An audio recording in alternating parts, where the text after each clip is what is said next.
Hi everybody, I am Chef Donna. Welcome to my kitchen. Today I'm making homemade Caesar salad dressing. I've been making this for what feels like 100 years. I'm not even sure where or if I made up the recipe myself. I don't remember. This is not a reproduction of the original Caesar salad, but it is a nice home version and a lot of stuff you probably already have in your kitchen. So I've got my salad greens all ready to go here, and I've laid out my ingredients. I'm going to go over them real quick for you, so if you want any of the measurements. So I've got a tablespoon of lemon juice, a teaspoon of Worcestershire sauce, teaspoon and a half of Dijon mustard. This is a seeded one. I love that country style Grey Poupon. About a teaspoon, one big clove worth of pressed garlic, whatever you got, chopped garlic. And let me tell you, garlic from a jar is a heck of a lot better than no garlic at all, so there's no shame in using that. About a quarter cup of grated Parmesan. I'll use 2 egg yolks, a little bit of salt and pepper, and I'm going to use a little anchovy paste today. In lieu of regular anchovies, if you are now turning up your nose saying, I hate anchovies, unless you have actually laid an anchovy on your tongue, you've probably never noticed that they're even in something. They're mostly just salt and a little brine. But substitute another teaspoon or 2 of Worcestershire sauce instead. Okay, so get started with our egg yolk. I have just a couple large eggs. I've already separated one. When you crack an egg, you want to make sure to just crack it on a flat surface, not the side of a bowl. That's much more likely to shove the shell back up into there.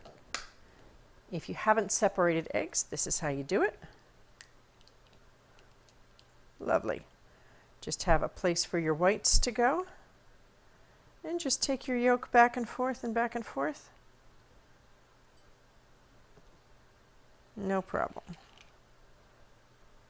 That part of the albumin is really wanting to stick on this guy.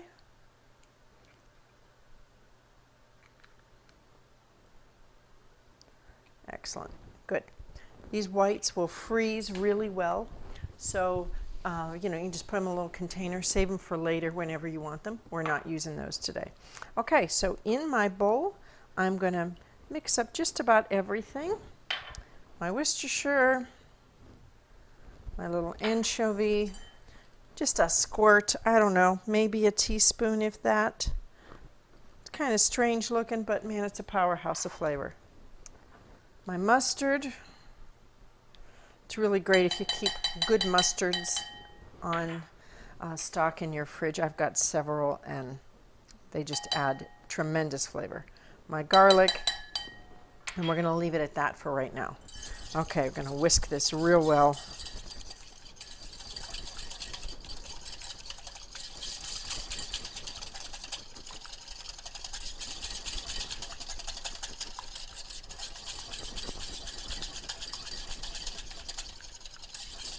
Okay, olive oil, about a half a cup.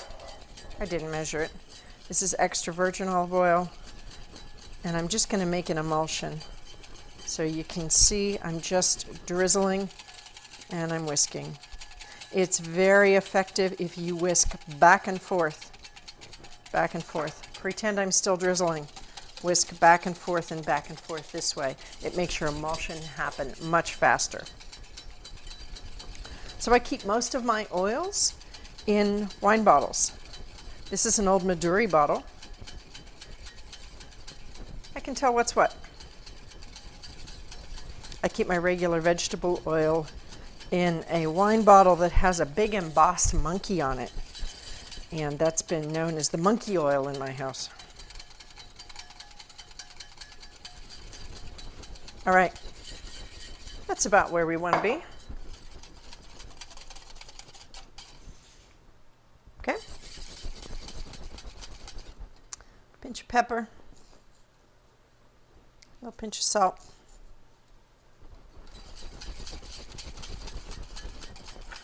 Add our cheese.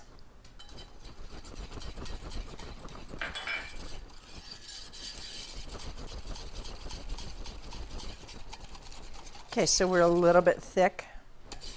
That's exactly what we want. Okay, I'm going to taste it. Now, it will taste a little better in a few minutes once the flavors have time to marry a little bit, and that salt dissolves and whatnot. Yeah, it's got a little bit of bite from the lemon juice, yet just a nice little smoothness, and the egg yolk makes it very rich. Really, don't worry about, unless you have a health issue that you shouldn't consume any raw eggs, don't worry about that little bit of egg yolk. It's offset by the acid in the lemon and all the salt in the Worcestershire sauce and the anchovy. So it lasts a couple days in your fridge, but use it up pretty darn quick. And this is not a salad that you want to let sit. So, all right, I'm going to go ahead and dress my salad here.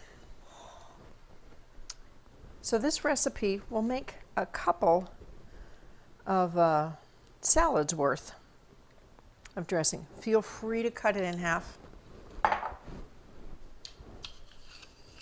and just give it a toss. Not one that you want to let stand. As I said, it will begin to wilt a little bit between the salt and the lemon juice that's in there, like any dressed salad will. Doesn't hold real well till the next day. So I generally mix about half of what I think it's going to take. It's a lot easier to do with your hands, let me tell you. That's what I usually do. And we're just going to add a little bit more in there.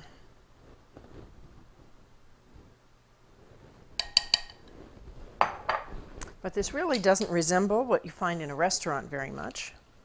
Those are often very creamy and very thick, but you have total control here of what is going in. All right. Whoop. Okay, here we go. Now we're going to add a little shaved parm. And if you want a little more, you just go right ahead and shave off that parm. You can do that table side. You can pass the hunk around the dinner table, whatever you like. Speaking of hunks, we got a whole big hunk there. Okay. Homemade Caesar salad dressing couldn't be easier and brings that freshness and the control of what's in that ingredient right to your own kitchen. Take care now. Stay tuned to my website, chefdonnaathome.com, for whatever's coming new out of my kitchen. You'll learn some how-tos and some great recipes. And you can follow me on Facebook and Instagram too at Chef Donna at Home. Bye-bye.